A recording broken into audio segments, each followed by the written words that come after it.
Namaste, this is Rupi Raja, and today I will give the NFO review for Motilal Oswal Infrastructure Fund NFO. Talking about what is a NFO, NFO is a new fund offering, and it is the first time an investment firm offers a new mutual fund to its investor. It is just like an initial public offering, but it is for mutual funds. Talking about what a mutual fund is a financial vehicle that pools money from many investors to invest in a diversified portfolio of securities such as stocks, bonds, and other assets. Investors buy unit or net asset value units in the mutual fund, becoming partial owners of all its holdings, and a professional fund manages that mutual fund portfolio on your behalf, and an expense ratio is charged for it. Talking about Motilal Oswal Infrastructure Fund, the launch date is 23rd April 2025, end date is 7th May 2025, allotment date is 13th May 2025.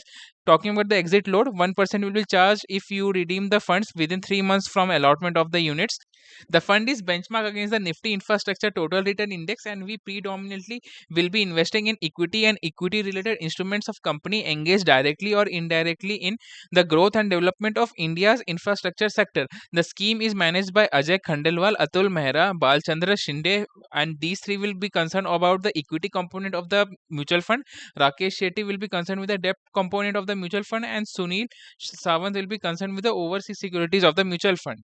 Talking about the Nifty Infrastructure Total Return Index benchmark, the Nifty Infrastructure Total Return benchmark tracks the performance of companies in the infrastructure sector, including power, ports, air, roads, railway, shipping, and utility service. It has been a top performing thematic index, delivering a 5-year CAGR of 28.47%, driven by the corporate earnings and government capital expenditure. However, this index has experienced negative returns over the past 6 months due to the broader market correction. Talking about the return expectation, the 10-year CAGR has been just 10.6% compared to the 13.1% of Nifty 500 CAGR, and it is good suited for thematic investors. But a sign of caution too will be said later in the video. Talking about the taxation, short-term capital gains at 20% will be charged if you book your profits before 1 year, and long-term capital gains tax will be charged at 12.5% if you book your profits after 1 year and gains exceed 1.25 lakhs annually. Talking about my opinion, the fund has exposure to just one sector, infrastructure, and mostly all companies in infrastructure sector are concerned with business to business, and they don't cater to customers. So suddenly if government cuts subsidies, then the infrastructure companies have to suffer heavy loss.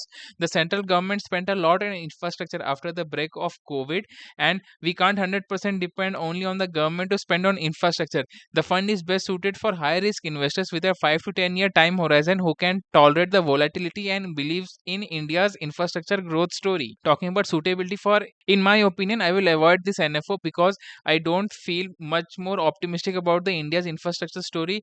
Yes, India's infrastructure story will grow, but do you think the companies who are making the infrastructure will profit? I don't think so. That's why I will avoid this NFO.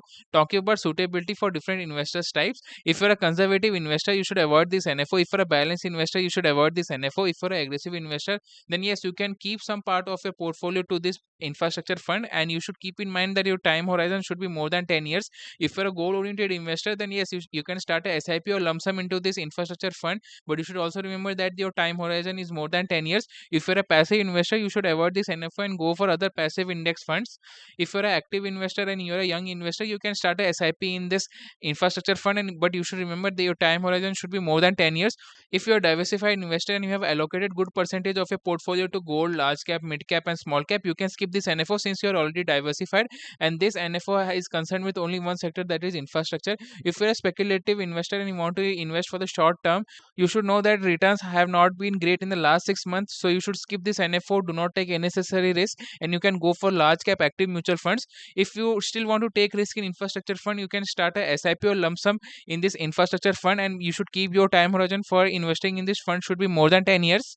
So if you want to read about the scheme details, I have attached them in the description of this video. So that's a wrap on today's NFO deep dive. We have crunched the numbers, dissected the story, and now it's your turn. What do you think? Drop your thoughts below, hit that subscribe button, and let's keep decoding the market together.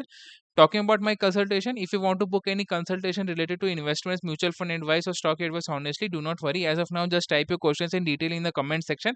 Before answering your queries, I will check if you have liked the video and clicked on the subscribe button. If both are done, I will make a video responding to my subscribers' query. If a question is short, I will try to reply them in the comment section itself.